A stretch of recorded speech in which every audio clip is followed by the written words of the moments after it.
ವೆಂಕಟೇಶ್ವರ ಸ್ವಾಮಿಯ ಹಸುಗಳು. ಒಂದು ಅಂದವಾದ ಊರಿನಲ್ಲಿ ಪ್ರಮೀಳಾ ಅನ್ನುವ ಒಬ್ಳು ಆಕೆ ಬಾಳ್ತಾ ಇದ್ಲು. ಅವಳು ಶ್ರೀ ವೆಂಕಟೇಶ್ವರ ಸ್ವಾಮಿಯ ದೊಡ್ಡ ಭಕ್ತೆಯಾಗಿದ್ಲು. ಪ್ರತಿದಿನ ವೆಂಕಟೇಶ್ವರ ಸ್ವಾಮಿಗೆ ಪೂಜೆ ಮಾಡ್ತಿದ್ಲು. ಪ್ರಮೀಳಾಳ ಗಂಡನ ಹೆಸರು ಗೋಪಾಲ್. ಗೋಪಾಲ್ಗೆ ಸ್ವಲ್ಪನೂ ಜವಾಬ್ದಾರಿನೇ ಇಲ್ಲ. ಕೆಟ್ಟ ಅಭ್ಯಾಸಗಳು ಜಾಸ್ತಿ. ಯಾವಾಗ್ಲೂ ಅವನ ಗೆಳೆಯರ ಜೊತೆ ಸೇರಿ ಅವನು ಜೂದಾಟ ಆಡ್ತಾ ಇದ್ದ. ಮನೇಲಿರುವ ಒಡವೆಗಳು, ಹಣ ಎಲ್ಲಾನು ತಗೊಂಡು ಹೋಗಿ ಅವನು ಜೂದಾಟದಲ್ಲಿ ಎಲ್ಲಾನು ಕಳ್ಕೊಳ್ತಾ ಇದ್ದ.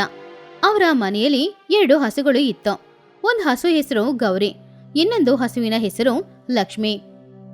ಇನ್ನೂ ನಮ್ಮ ಪ್ರಮೀಳಮ್ಮ ಬರಲೇ ಇಲ್ಲ. ಅಕ್ಕಪಕ್ಕದ ಮನೆಯವರೆಲ್ಲ ಅವರವರ ಹಸುಗಳನ್ನ ಹುಲ್ಲು ಮೇಯಿಸ್ಲಿಕ್ಕೆ ಕರ್ಕೊಂಡೋಗಿದ್ದಾರೆ. ಆದ್ರೆ ನಾವು ಮಾತ್ರ ಮನೆಯಲ್ಲೇ ಇದ್ದೀವಿ. ನಮ್ಮ ಪ್ರಮೀಳಮ್ಮನಿಗೆ ತುಂಬಾ ಕೆಲಸ ಇದೆ. ಮನೆ ಕೆಲಸದ ಜೊತೆ ಸೇರಿ ನಮ್ಮನ್ನು ಕೂಡ ನೋಡ್ಕೋಬೇಕಲ್ವಾ? ಹೌದು, ನೀನ್ ಹೇಳೋದೇನೋ ನಿಜಾನೇ. ನಮ್ಮ ಪ್ರಮೀಳಮ್ಮನಿಗೆ ಮನೆ ಕೆಲಸ ತುಂಬಾ ಜಾಸ್ತಿನೇ ಇದೆ. ಪ್ರಮೀಳಮ್ಮನ ಗಂಡ ಮಾತ್ರ ಯಾವಾಗ ನೋಡಿದ್ರು ಸುಮ್ಮನೆ ಕುಡ್ಕೊಂಡು ಸುತ್ತಾಡ್ತಿದ್ದಾರೆ. ಪ್ರಮೀಳಮ್ಮನಿಗೆ ಯಾವ ಸಹಾಯವನ್ನು ಮಾಡ್ತಾ ಇಲ್ಲ. ಯಾವಾಗ್ಲೂ ಕುಡ್ಕೊಂಡು ಜೂಜಾಟ ಆಡ್ಕೊಂಡು ಪ್ರಮೀಳಮ್ಮನಿಗೆ ಕಷ್ಟ ಕೊಡ್ತಿದ್ದಾರೆ. ಹೌದು, ಅದಕ್ಕೇನೆ ನಮ್ಮ ಪ್ರಮೀಳಮ್ಮ ತುಂಬಾನೇ ಕಷ್ಟಪಡ್ತಿದ್ದಾರೆ. ನಮ್ಮನ್ನ ಚೆನ್ನಾಗಿ ನೋಡ್ಕೊಂಡು ವ್ಯಾಪಾರವನ್ನು ಸುಗಮವಾಗಿ ಮಾಡ್ಕೊಂಡೋದ್ರೆ ಚೆನ್ನಾಗಿರುತ್ತೆ. ಆದ್ರೆ ಆ ಗೋಪಾಲನಿಗೆ ನಮ್ಮ ಬಗ್ಗೆ ಚಿಂತೆನೇ ಇಲ್ಲ. ಹಾಗೆ 2 ಹಸುಗಳು ಕೂಡ ಮಾತಾಡ್ತಾ ಇದ್ರು. ಹೀಗಿರುವಾಗ ಪ್ರಮೀಳಾ ಮನೆಯಲ್ಲಿ ಎಲ್ಲ ಕೆಲ್ಸನ ಮುಗಿಸ್ಕೊಂಡು ಅವಳು ಹಸುಗಳ ಹತ್ತಿರ ಬಂದ್ಲು.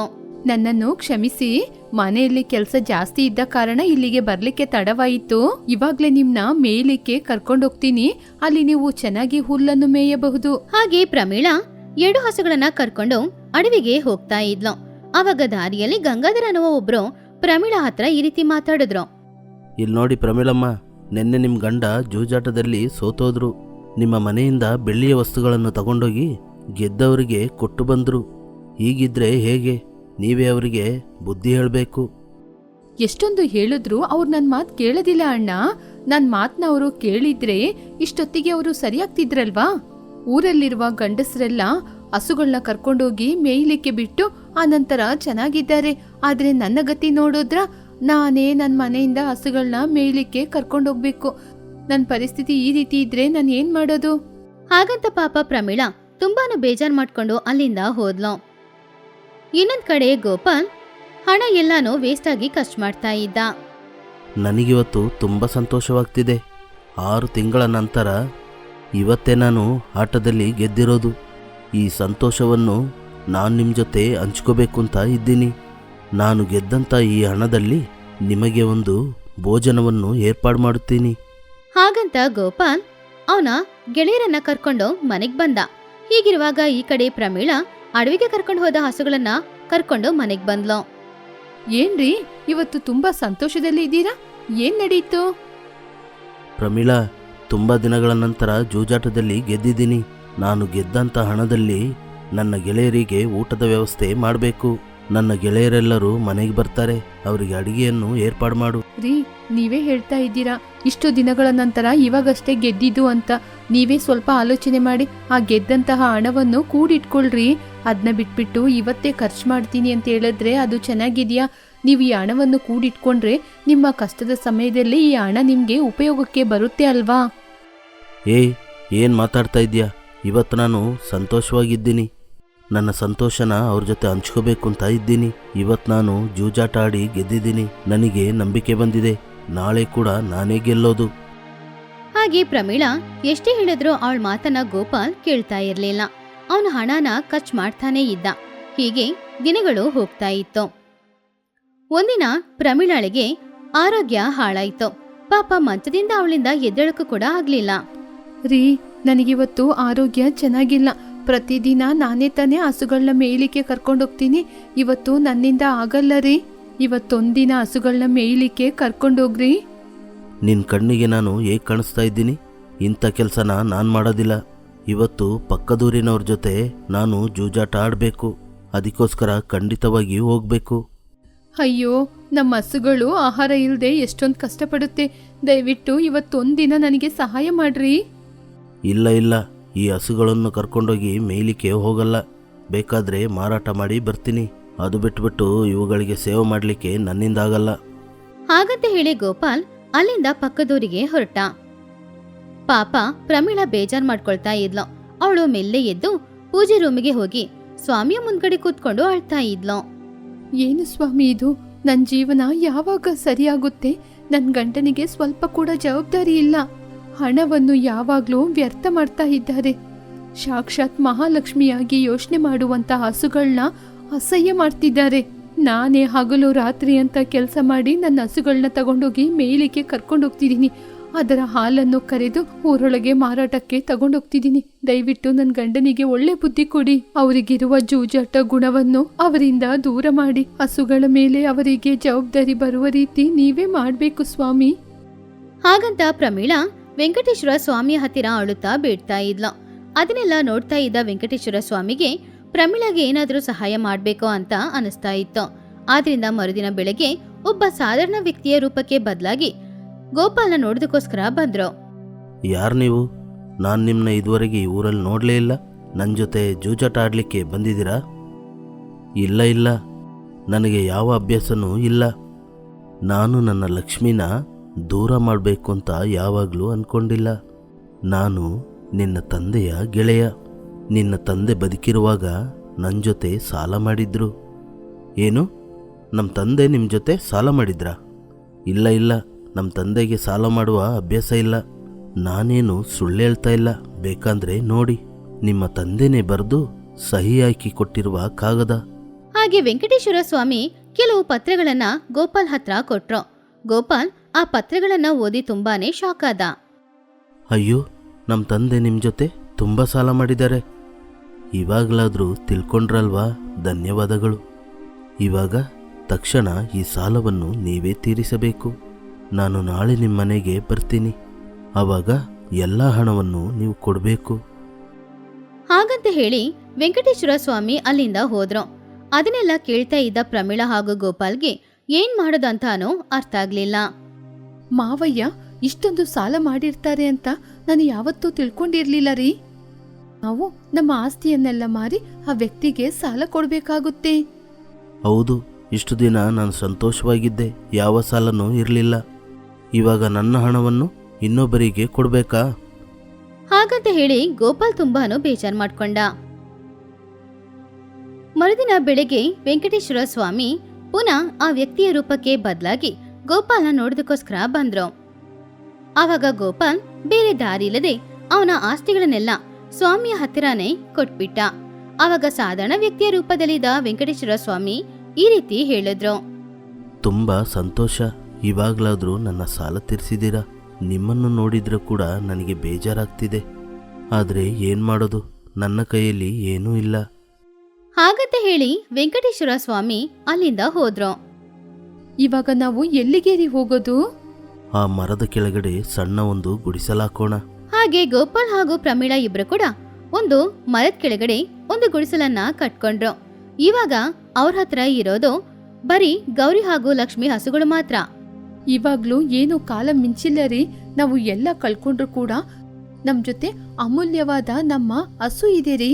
ಇದರ ಮೂಲಕ ನಾವು ಹಣವನ್ನು ಸಂಪಾದನೆ ಮಾಡ್ಬೋದು.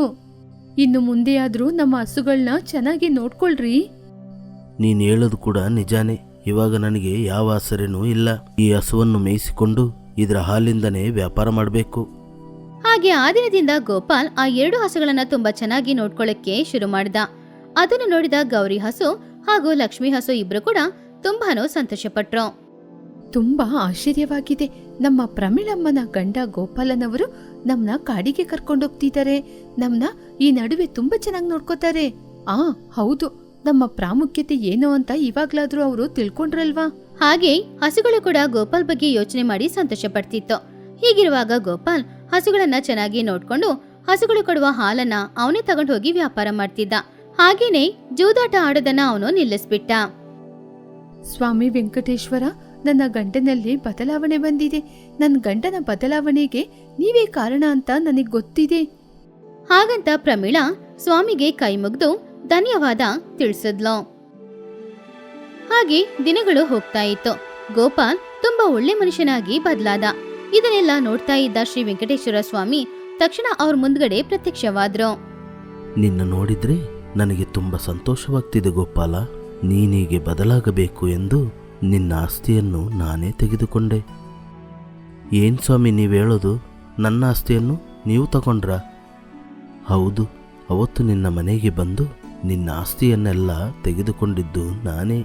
ಇವಾಗ ನಿನ್ನ ಆಸ್ತಿಯನ್ನು ತಿರುಗಿ ಕೊಡುವ ಸಮಯ ಬಂದಿದೆ.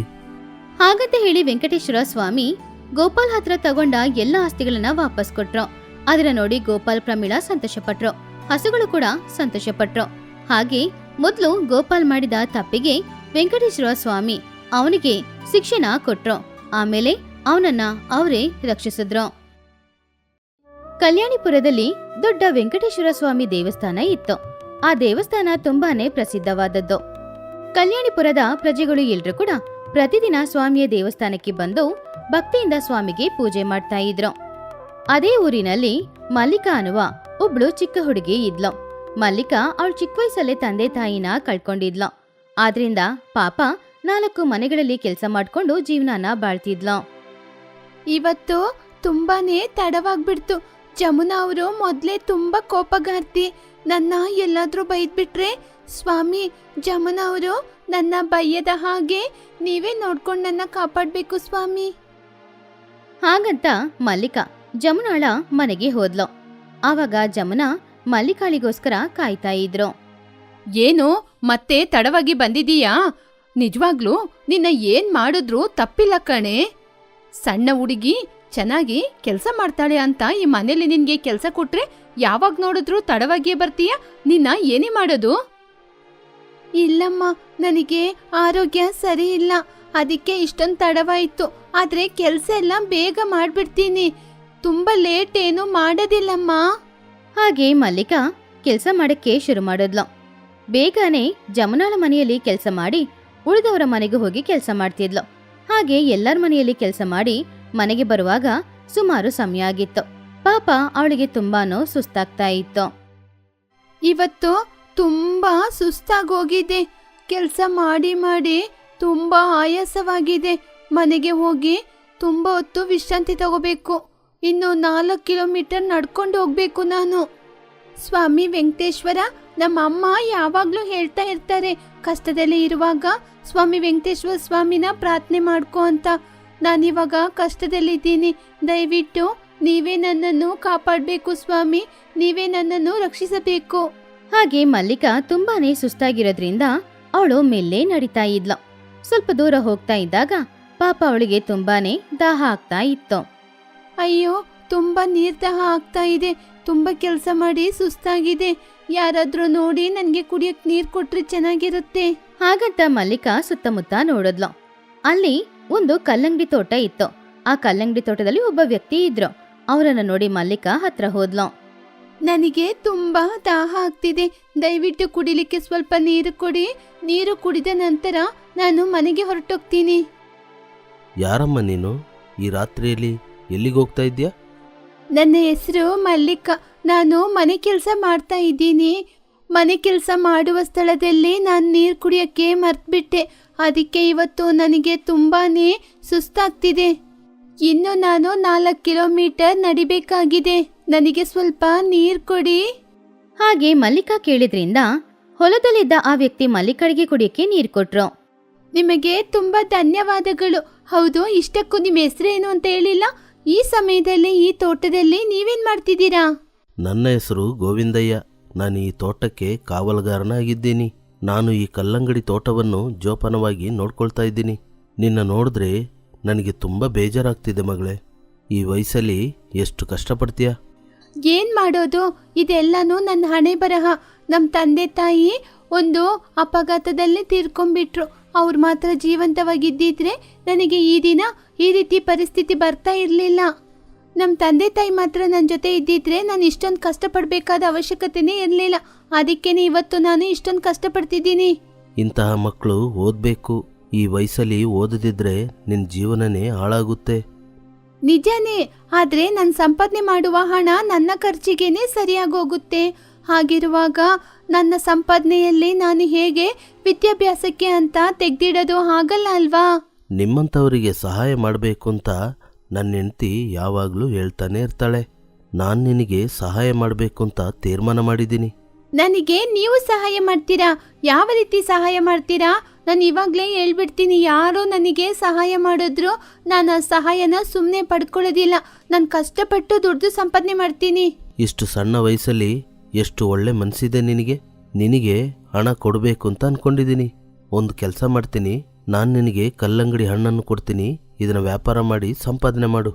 ಅರೆ, ನೀವೇಗೆ ಹಣ್ಣುಗಳನ್ನ ನನಗೆ ಸುಮ್ಮನೆ ಕೊಡ್ತೀರಾ? ನೀವೇ ಈ ತೋಟಕ್ಕೆ ಕಾವಲಾಗಿ ಇರೋದು. ಕಾವಲಾಗಿ ಇರೋರು ತೋಟಕ್ಕೆ ಮಾತ್ರ ಕಾವಲಾಗಿ ಇರ್ಲಿಕ್ಕೆ ಸಾಧ್ಯ. ಹೀಗೆ ತೋಟದಲ್ಲಿರುವ ಹಣ್ಣುಗಳನ್ನ ಇನ್ನೊಬ್ಬರಿಗೆ ಹಣ್ಣುಗಳನ್ನ ಸುಮ್ಮನೆ ಕೊಡಬಾರ್ದು. ಇದು ಕೂಡ ನಿಜಾನೇ. ಸರಿ, ನಾನೊಂದು ಕೆಲಸ ಮಾಡ್ತೀನಿ, ನಾಳೆ ನಮ್ಮ ಯಜಮಾನ್ರ ಜೊತೆ ಮಾತಾಡ್ತೀನಿ. ಎಷ್ಟೋ ವರ್ಷಗಳಿಂದ ಇಲ್ಲೇ ಕೆಲಸ ಮಾಡ್ತಿದ್ದೀನಲ್ವಾ, ನನಗೆ ಸ್ವಲ್ಪ ಹಣ್ಣು ಕೊಡಿ ಅಂತ ಕೇಳ್ತೀನಿ. ಅವರು ತುಂಬ ಒಳ್ಳೆಯವರು, ನನಗೆ ಖಂಡಿತವಾಗಿ ಹಣ್ಣನ್ನು ಕೊಡ್ತಾರೆ. ಆ ಹಣ್ಣುಗಳನ್ನು ನಿನಗೆ ಕೊಡ್ತೀನಿ, ನೀನು ಅದನ್ನು ಮಾರಾಟ ಮಾಡು, ಬರುವ ಲಾಭದಲ್ಲಿ ಇಬ್ಬರಾಳು ತಗೊಳ್ಳೋಣ. ಹಾಗೆ ಗೋವಿಂದಯ್ಯ ಮಲ್ಲಿಕಾಳ ಹತ್ತಿರ ಹೇಳಿದ್ರು. ಮಲ್ಲಿಕಾನು ಅದಕ್ಕೆ ಸರಿ ಅಂತ ಒಪ್ಕೊಂಡ್ಲು. ಹಾಗೆ ಆ ದಿನ ಕಳೆದು ಮರುದಿನ ಬೆಳಗಾಯಿತು. ಮಲ್ಲಿಕಾ ಬೇಗನೆ ಎದ್ದು ಎಲ್ಲರ ಮನೆಗೂ ಕೆಲಸ ಮಾಡೋದಕ್ಕೋಸ್ಕರ ಹೋದ್ಲು. ಏನೇ, ಇವತ್ತು ನೀನು ತುಂಬಾ ಸಂತೋಷವಾಗಿದ್ದೀಯಾ? ಏನ್ ವಿಷಯ? ಅಮ್ಮ, ನಾನು ಹೊಸ ವ್ಯಾಪಾರವನ್ನು ಮಾಡ್ತೀನಿ, ಅದಕ್ಕೆ ಇವತ್ತು ಇಷ್ಟೊಂದು ಆನಂದವಾಗಿದ್ದೀನಿ ನಾನು. ಏನು ವ್ಯಾಪಾರನ? ವ್ಯಾಪಾರ ಮಾಡುವಷ್ಟು ದೊಡ್ಡ ಹುಡುಗಿ ಆಗ್ಬಿಟ್ಟ ನೀನು? ಇನ್ನು ನೀನು ಚಿಕ್ಕ ಹುಡುಗಿನೇ ಕಣೆ. ಇಲ್ಲ ಅಮ್ಮನವರೇ, ನಾನು ತುಂಬಾ ದೊಡ್ಡ ಹುಡುಗಿಯಾಗಿ ಬೆಳೆದಿದ್ದೀನಿ, ಅದಕ್ಕೆ ನಾನು ಕಲ್ಲಂಗಡಿ ವ್ಯಾಪಾರ ಮಾಡ್ತೀನಿ. ಹಾಗೆ ಮಲ್ಲಿಕಾ ಜಮುನಾಳ ಹತ್ತಿರ ಹೇಳಿದ್ಲ. ಆಮೇಲೆ ಬೇಗ ಮನೆ ಕೆಲಸ ಎಲ್ಲ ಮುಗಿಸ್ಕೊಂಡು ಸಂಜೆ ಸಮಯ ಅವಳು ತೋಟಕ್ಕೆ ಹೋದ್ಲು. ಅಲ್ಲಿ ಗೋವಿಂದಯ್ಯ ತೋಟದಲ್ಲಿ ಕಾಯ್ತಾ ಇದ್ರು. ಗೋವಿಂದ ಮಾವ, ನೀವು ಏನ್ ತೀರ್ಮಾನ ಮಾಡಿದೀರಾ? ನಿಮ್ಮ ಯಜಮಾನ್ರ ಹತ್ರ ಕಲ್ಲಂಗಡಿ ಹಣ್ಣಿನ ಬಗ್ಗೆ ಮಾತಾಡಿದೀರಾ? ಹಾ, ಅವ್ರ ಜೊತೆ ಕೇಳ್ದೆ, ಅವರು ಒಪ್ಕೊಂಡ್ರು. ನಾನು ನನ್ನ ಯಜಮಾನ್ರಿಗೆ ಸ್ವಲ್ಪ ಹಣ ಕೊಟ್ಟೆ, ಅವರು ನನಗೆ ಈ ಹಣ್ಣುಗಳನ್ನು ಕೊಟ್ರು. ಈ ಹಣ್ಣುಗಳನ್ನು ತಗೊಂಡೋಗಿ ಮಾರ್ಕೆಟಲ್ಲಿ ವ್ಯಾಪಾರ ಮಾಡು, ಅದರಲ್ಲಿ ಬರುವ ಲಾಭಗಳಲ್ಲಿ ಇಬ್ಬರಾಳು ತಗೊಳ್ಳೋಣ. ನನಗೆ ಒಂದು ಸಂದೇಹ ಬಂದಿದೆ. ನನ್ನ ಸಂದೇಹ ಏನು ಅಂತ ನಿಮ್ ಜೊತೆ ಕೇಳ್ಬೋದಾ? ಏನು ನಿನ್ನ ಸಂದೇಹ? ನೀವು ನಿಮ್ಮ ಯಜಮಾನ್ರ ಬಳಿ ಈ ಕಲ್ಲಂಗಡಿ ಹಣ್ಣಿನ ವ್ಯಾಪಾರ ಮಾಡ್ತೀನಿ ಅಂತ ಕೇಳಿದ್ರಿ, ಅದು ಸರಿ. ಆದ್ರೆ ಅವರು ಕೊಡ್ತೀನಿ ಅಂತ ಹೇಳಿದ್ರು, ಅದೂ ಸರಿ. ಹಾಗಾದ್ರೆ ನೀವೇ ಯಾಕೆ ಮಾರ್ಕೆಟಿಗೆ ಹೋಗಿ ಮಾರಾಟ ಮಾಡದೆ ನನ್ನ ಜೊತೆ ಕೊಟ್ಟು ಮಾರಾಟ ಮಾಡ್ತಿದ್ದೀರಾ? ನಾನು ರಾತ್ರಿ ಇಡೀ ತೋಟಕ್ಕೆ ಕಾವಲಿರಬೇಕು, ಆ ನಂತರ ಹಗಲಲ್ಲಿ ವಿಶ್ರಾಂತಿ ತಗೊಳ್ಬೇಕು. ಹಗಲಲ್ಲಿ ನಾನು ಮಾರ್ಕೆಟಲ್ಲಿ ಬಂದು ವ್ಯಾಪಾರ ಮಾಡಿದ್ರೆ ರಾತ್ರಿ ಇಡೀ ಕಾವಲು ಕಾಯಕ್ಕಾಗುತ್ತಾ? ಅದಕ್ಕೇನೆ ನೀನೇ ವ್ಯಾಪಾರ ಮಾಡು ಅಂತ ಹೇಳೋದು. ಹಾಗೆ ಗೋವಿಂದಯ್ಯ ಮಲ್ಲಿಕಾಳ ಹತ್ರ ಹೇಳಿದಾಗ ಮಲ್ಲಿಕಾ ಅದಕ್ಕೆ ಸರಿ ಅಂತ ಒಪ್ಕೊಂಡ್ಲು. ಗೋವಿಂದಯ್ಯ ಕೊಟ್ಟ ಆ ಕಲ್ಲಂಗಡಿ ಹಣ್ಣುಗಳನ್ನ ತಗೊಂಡು ಅವಳು ಮನೆಗೆ ಬಂದ್ಲು. ಹಾಗೆ ಮರುದಿನ ಬೆಳಗ್ಗೆ ಬೇಗನೆ ಹೋಗಿ ಮನೆ ಕೆಲಸ ಎಲ್ಲಾನೋ ಮುಗಿಸ್ಕೊಂಡು ಆ ಕಲ್ಲಂಗಡಿ ಹಣ್ಣುಗಳನ್ನ ಸಂತೆಗೆ ಮಾರೋದಕ್ಕೋಸ್ಕರ ತಗೊಂಡು ಹೋದ್ಲು. ಹೊಸ ಹೊಸ ಚೆನ್ನಾಗಿರುವ ಕಲ್ಲಂಗಡಿ ಹಣ್ಣು, ಬನ್ನಿ ಅಯ್ಯ ಬನ್ನಿ. ಹಾಗಂತ ಮಲ್ಲಿಕಾ ಕಲ್ಲಂಗಡಿ ಹಣ್ಣನ್ನ ವ್ಯಾಪಾರ ಮಾಡ್ತಾ ಇದ್ಲು. ಆವಾಗ ಸಂತೆಗೆ ಬಂದವರು ಎಲ್ರು ಕೂಡ ಅವಳ ಹತ್ರ ಕಲ್ಲಂಗಡಿ ಹಣ್ಣುಗಳನ್ನ ತಗೊಂಡ್ರು. ಅದ್ರ ಮೂಲಕ ಅವಳಿಗೆ ಸುಮಾರು ಹಣನೂ ಸಿಕ್ತು. ಮಲ್ಲಿಕಾ ತುಂಬಾನು ಸಂತೋಷದಿಂದ ಹಣ ತಗೊಂಡು ಗೋವಿಂದಯ್ಯನ ಹತ್ತಿರ ಬಂದ್ಲು. ಏನ್ ಮಲ್ಲಿಕಾ, ಇವತ್ತು ವ್ಯಾಪಾರ ಹೇಗ್ ನಡೀತು? ನಾನು 1 ವಾರಗಳ ಕಾಲ ಮನೆ ಕೆಲಸದಲ್ಲಿ ಸಂಪಾದನೆ ಮಾಡುವ ಹಣವನ್ನು ಈ ದಿನ ನೀವು ಈ ಹಣ್ಣುಗಳ ಮಾರಾಟದಿಂದ ಒಂದೇ ದಿನದಲ್ಲಿ ನಾನು ಸಂಪಾದನೆ ಮಾಡಿದೆ. ತಗೊಳ್ಳಿ, ನಿಮ್ಗೆ ಸೇರ್ಬೇಕಾದ ಸಮಭಾಗ. ಅರೆ, ನಾನು ಏನು ಹೇಳ್ದೆ ಅಂತ ಮರ್ತುಬಿಟ್ಟ. 1 ತಿಂಗಳ ನಂತರ ನನಗೆ ಲಾಭವನ್ನು ಕೊಡು ಅಂತ ಹೇಳ್ದೆ. ಒಂದೇ ದಿನದಲ್ಲಿ ಸಂಪಾದನೆ ಮಾಡಿದ ಹಣವಲ್ಲ. ತಗೋ, ಇವತ್ತು ಈ ಹಣ್ಣುಗಳನ್ನು ತಗೊಂಡೋಗಿ ನಾಳೆ ವ್ಯಾಪಾರ ಮಾಡು. ಹಾಗೆ ಗೋವಿಂದಯ್ಯ ಮಲ್ಲಿಕಾಳ ಹತ್ರ ಹೇಳಿದ್ರು. ಮಲ್ಲಿಕಾ ಪ್ರತಿದಿನ ಬೇಗನೆ ಹೋಗಿ ಮನೆ ಕೆಲಸ ಮಾಡಿ ಆಮೇಲೆ ಸಂಜೆ ಸಮಯ ಸಂತೆಗೆ ಹೋಗಿ ಕಲ್ಲಂಗಡಿ ಹಣ್ಣು ವ್ಯಾಪಾರ ಮಾಡಿ ಹಣ ಸಂಪಾದನೆ ಮಾಡ್ತಿದ್ಲು. ಹೀಗೆ 1 ತಿಂಗಳೂ ಆಯ್ತು. ಮಲ್ಲಿಕಾ ಸಂಪಾದನೆ ಮಾಡಿದ ಹಣದಲ್ಲಿ ಅರ್ಧ ಭಾಗ ಹಣನ ಗೋವಿಂದಯ್ಯನಿಗೆ ಕೊಡೋದಕ್ಕೋಸ್ಕರ ತೋಟಕ್ಕೆ ಬಂದ್ಲು. ಗೋವಿಂದ ಮಾಮ ಎಲ್ಲಿಗೋದ್ರು ಅಂತ ಗೊತ್ತಾಗ್ತಾ ಇಲ್ಲಲ್ಲ, ಎಲ್ಲಾದ್ರೂ ಹೋಗಿರ್ಬೇಕು. ಹಾಗಂತ ಅನ್ಕೊಂಡು ತೋಟದಲ್ಲಿ ಎಲ್ಲ ಕಡೆನೂ ಮಲ್ಲಿಕಾ ಗೋವಿಂದಯ್ಯನ ಹುಡುಕದ್ಲು. ಆದ್ರೆ ಗೋವಿಂದಯ್ಯ ಮಾತ್ರ ಅಲ್ಲಿ ಅವಳಿಗೆ ಸಿಗ್ಲೇ ಇಲ್ಲ. ಇವತ್ತು ಈ ಮಾಮ ಕಾಣ್ತಾ ಇಲ್ಲ, ಎಲ್ಲಿ ಹೋಗಿರ್ಬೋದು ಇವರು? ಎಲ್ಲೂ ಕಾಣ್ತಾ ಇಲ್ವಲ್ಲ. ಸರಿ, ಇವತ್ತು ಮನೆಗೋಗಿ ಆರಾಮವಾಗಿ ನಿದ್ರೆ ಮಾಡ್ತೀನಿ, ನಾಳೆ ಬರ್ತೀನಿ. ಹಾಗಂತ ಮಲ್ಲಿಕಾ ಮನೆಗೆ ಹೋದ್ಲು. ಮರುದಿನ ಬೆಳಗ್ಗೆ ಪುನಃ ಅವಳು ತೋಟಕ್ಕೆ ಬಂದ್ಲು. ಆದ್ರೆ ಅಲ್ಲಿ ಗೋವಿಂದಯ್ಯ ಇಲ್ಲ, ಬೇರೆ ಒಬ್ರು ವ್ಯಕ್ತಿನೇ ಇದ್ರು. ಯಾರಮ್ಮ ನೀನು? ನಿನಗೆ ಯಾರು ಬೇಕು? ನನ್ನ ಹೆಸರು ಮಲ್ಲಿಕಾ. ನಾನು ಗೋವಿಂದ ಮಾವನ ಹುಡ್ಕೊಂಡ್ ಬಂದಿದ್ದೀನಿ. ಗೋವಿಂದಯ್ಯನ? ಇಲ್ಲಿ ಗೋವಿಂದಯ್ಯ ಅಂತ ಯಾರು ಇಲ್ವಲ್ಲಮ್ಮ. ನೀನು ಯಾರನ್ನ ಹುಡುಕ್ತಾ ಇದ್ದೀಯಾ? ಎಲ್ಲೋ ಹೋಗ್ಲಿಕ್ಕೆ ನೀನು ಇಲ್ಲಿ ಬಂದಿದ್ದೀಯಾ? ಗೋವಿಂದಯ್ಯ ಹೆಸರಲ್ಲಿ ಇಲ್ಲಿ ಯಾರೂ ಇಲ್ಲ. ಈ ತೋಟಕ್ಕೆ ನಾನೇ ಯಜಮಾನ. ಹಾಗೆ ರಾಮರಾವ್ ಹೇಳಿದನ್ನ ಕೇಳಿ ಮಲ್ಲಿಕಾ ಆಶ್ಚರ್ಯಪಟ್ಲು. ನೀವು ಈ ತೋಟಕ್ಕೆ ಯಜಮಾನರಾಗಿರಬಹುದು, ಆದ್ರೆ ಈ ತೋಟಕ್ಕೆ ಕಾವಲುಗಾರರಾಗಿದ್ರಲ್ಲ ಅವರೇ ಗೋವಿಂದಯ್ಯ. ಪ್ರತಿದಿನ ರಾತ್ರಿ ಗೋವಿಂದ ಮಾಮ ಇಲ್ಲೇ ಇದ್ಕೊಂಡು ಈ ತೋಟಕ್ಕೆ ಕಾವಲಾಗಿ ಇದ್ಕೊಂಡಿರ್ತಾರೆ. ಗೋವಿಂದ ಮಾವ ನಿಮ್ ಜೊತೆ ಅನುಮತಿ ತಗೊಂಡು ನನಗೆ ಹಣ್ಣುಗಳನ್ನು ಕೊಡ್ತಿದ್ರು. ಹಾಗೆ ಬಂದ ಹಣ್ಣುಗಳನ್ನು ನಾನು ಮಾರಾಟ ಮಾಡಿ ಹಣವನ್ನು ಸಂಪಾದನೆ ಮಾಡ್ತಾ ಇದ್ದೆ. ಪ್ರತಿದಿನ ನನ್ನ ತೋಟದಲ್ಲಿ ಇರುವ ಹಣ್ಣುಗಳನ್ನು ಕಳ್ಳತನ ಮಾಡಿದ್ದು ನೀನೇನಾ? ಈ ಹಣ್ಣುಗಳು ಹೇಗೆ ಮಾಯ ಆಗ್ತಿದೆ ಅಂತ ಆಲೋಚನೆ ಮಾಡ್ತಿದ್ದೆ. ಆದರೆ ಇವಾಗ ಗೊತ್ತಾಗ್ತಾ ಇದೆ ಈ ಹಣ್ಣುಗಳು ಹೇಗೆ ಮಾಯ ಆಗ್ತಿದೆ ಅಂತ. ಹಾಗೆ ರಾಮರಾವ್ ತುಂಬಾನೇ ಕೋಪದಿಂದ ತಕ್ಷಣ ಊರೊಳಗಡೆ ಹೋಗಿ ಪಂಚಾಯಿತಿನ ಬರ ಕೇಳ್ದ. ಆಮೇಲೆ ಮಲ್ಲಿಕಾನ ಪಂಚಾಯಿತಿಗೆ ಕರ್ಕೊಂಬಂದ. ನಾನು ಹಣ್ಣುಗಳನ್ನ ಕಳ್ಳತನ ಮಾಡಿಲ್ಲ. ನನಗೆ ಹಣ್ಣುಗಳನ್ನು ಗೋವಿಂದ ಮಾವನೇ ಕೊಟ್ಟಿದ್ದು. ಒಂದ್ ವೇಳೆ ನಾನು ಮೋಸ ಮಾಡೋಳಾಗಿದ್ರೆ ನಾನು ಹಣ ತಗೊಂಡು ಮತ್ತೆ ಇವ್ರ ತೋಟದ ಬಳಿ ಹೋಗ್ತೀನಾ? ನಾನು ಸಂಪಾದನೆ ಮಾಡಿದ ಹಣದಲ್ಲಿ ಸಮಭಾಗವನ್ನು ಗೋವಿಂದ ಮಾವನಿಗೆ ಕೊಡ್ಬೇಕು ಅನ್ಕೊಂಡ್ ಬಂದೆ. ಅಷ್ಟರಲ್ಲಿ ಗೋವಿಂದಯ್ಯ ಪಂಚಾಯಿತಿಗೆ ಬಂದ್ರು. ಮಲ್ಲಿಕಾ ಹತ್ರ ಹೋಗಿ ಕೈ ಚಾಚಿದ್ರು. ಗೋವಿಂದ ಮಾವ ಬಂದ್ರು. ಇವ್ರೇ ನಿಮ್ಮ ತೋಟದಲ್ಲಿ ಕಾವಲುಗಾರರಾಗಿ ಇದ್ದಿದ್ದು ಮಾತ್ರವಲ್ಲದೆ ನನಗೆ ಹಣ್ಣುಗಳನ್ನು ಕೊಟ್ಟು ನನಗೆ ಸಹಾಯ ಮಾಡಿದ್ದು ಕೂಡ ಇವರೇ. ಯಾರಯ್ಯ ನೀನು? ಎಷ್ಟು ಧೈರ್ಯ ಇದ್ರೆ ನನ್ನ ತೋಟದಲ್ಲಿ ಬೆಳೆಯುವ ಹಣ್ಣನ್ನು ತಗೊಂಡು ಇನ್ನೊಬ್ಬರಿಗೆ ಕೊಡ್ತೀಯ? ಹಾಗೆ ಊರಿನವರು ಎಲ್ರು ಕೂಡ ಗೋವಿಂದಯ್ಯನ ಹತ್ರ ಪ್ರಶ್ನೆ ಮೇಲೆ ಪ್ರಶ್ನೆ ಕೇಳಿದಾಗ ಗೋವಿಂದಯ್ಯ ನಗಾಡ್ತಾ ಶ್ರೀ ವೆಂಕಟೇಶ್ವರ ಸ್ವಾಮಿಯಾಗಿ ಬದಲಾದ್ರು. ಅದನ್ನ ನೋಡಿ ಎಲ್ರೂ ಆಶ್ಚರ್ಯಪಟ್ರು. ನಾನೇ ಈ ಸಣ್ಣ ಮಗುವನ್ನು ಕಾಪಾಡಲು ಹಣ್ಣನ್ನು ದಾನವಾಗಿ ಕೊಟ್ಟಿದ್ದು. ನನ್ನನ್ನು ಕ್ಷಮಿಸು ರಾಮರಾವ್. ನಿನ್ನ ತೋಟದಲ್ಲಿರುವ ಹಣ್ಣುಗಳನ್ನು ನಿನ್ನ ಅನುಮತಿಯಿಲ್ಲದೆ ಕೊಟ್ಟಿದ್ದು ನನ್ನ ತಪ್ಪೆ. ಅಯ್ಯೋ, ಹಾಗೆಲ್ಲ ಹೇಳ್ಬೇಡಿ ಸ್ವಾಮಿ. ನನಗೆ ಆಸ್ತಿ ಅಂತಸ್ತು ಕೊಟ್ಟಿದ್ದು ನೀವೇ. ನಿಮಗೆ ಏನ್ ಬೇಕೋ ನೀವೇ ತಗೊಳ್ಬೋದು ಸ್ವಾಮಿ. ಇಲ್ಲಿ ನೋಡು ರಾಮರಾವ್, ಈ ಮಗು ವ್ಯಾಪಾರ ಮಾಡೋದ್ರಲ್ಲಿ ಹುಷಾರಾಗಿದ್ದಾಳೆ. ನೋಡು, ಒಂದೇ ತಿಂಗಳಲ್ಲಿ ಎಷ್ಟು ಸಂಪಾದನೆ ಮಾಡಿದ್ದಾಳೆ. ಪಾಪ ಅನಾಥೆ ಮಗು. ನೀನು ಬೆಳೆಸಿದ ಹಣ್ಣನ್ನು ಈ ಮಗುವಿಗೆ ಕೊಡು. ಈ ಮಗು ಖಂಡಿತವಾಗಿಯೂ ಒಳ್ಳೆ ಲಾಭವನ್ನು ಸಂಪಾದನೆ ಮಾಡಿ ಕೊಡುತ್ತಾಳೆ. ಈ ಮಗುವಿನ ವ್ಯಾಪಾರ ಕಲೆಯನ್ನು ನಿನ್ನ ಮುಂದೆ ತೋರಿಸಲೆಂದೇ ಈ ನಾಟಕವನ್ನು ಮಾಡಿದೆ. ಈ ಮಗುವಿನ ಜವಾಬ್ದಾರಿ ನಿನ್ನ ಕೈಯಲ್ಲಿದೆ. ಹಾಗೆ ವೆಂಕಟೇಶ್ವರ ಸ್ವಾಮಿ ರಾಮರಾವ್ ಹತ್ರ ಹೇಳಿದ್ರು. ನಿಮಗೆ ತುಂಬಾ ಧನ್ಯವಾದಗಳು ಸ್ವಾಮಿ. ನನ್ನನ್ನು ಕಷ್ಟದಿಂದ ರಕ್ಷಣೆ ಮಾಡಿದ್ದೀರಾ. ನಮ್ಮಮ್ಮ ಹೇಳಿದ್ದು ನಿಜಾನೇ. ನೀವು ಕಷ್ಟದಲ್ಲಿರುವವರಿಗೆ ಸಹಾಯ ಮಾಡ್ತೀರಾ ಅಂತ. ನೀವು ಆಪತ್ ಬಾಂಧವ. ಹಾಗೆ ಊರಿನವರು ಎಲ್ರೂ ಕೂಡ ಸ್ವಾಮಿಯ ಪಾದಗಳಲ್ಲಿ ಹೋಗಿ ಬಿದ್ರು. ಸ್ವಾಮಿ ಎಲ್ಲರನ್ನ ಆಶೀರ್ವಾದ ಮಾಡಿ ಮಾಯವಾದ್ರು. ಹಾಗೆ ಆ ದಿನದಿಂದ ರಾಮರಾವ್ ಮಲ್ಲಿಕಾಳಿಗೆ ಆ ಕಲ್ಲಂಗಡಿ ಹಣ್ಣುಗಳನ್ನ ಕೊಡ್ತಾ ಇದ್ದ. ಮಲ್ಲಿಕಾ ಅದನ್ನ ಸಂತೆಗೆ ಹೋಗಿ ವ್ಯಾಪಾರ ಮಾಡಿ ಹಣ ಸಂಪಾದನೆ ಮಾಡ್ತಾ ಇದ್ಲು.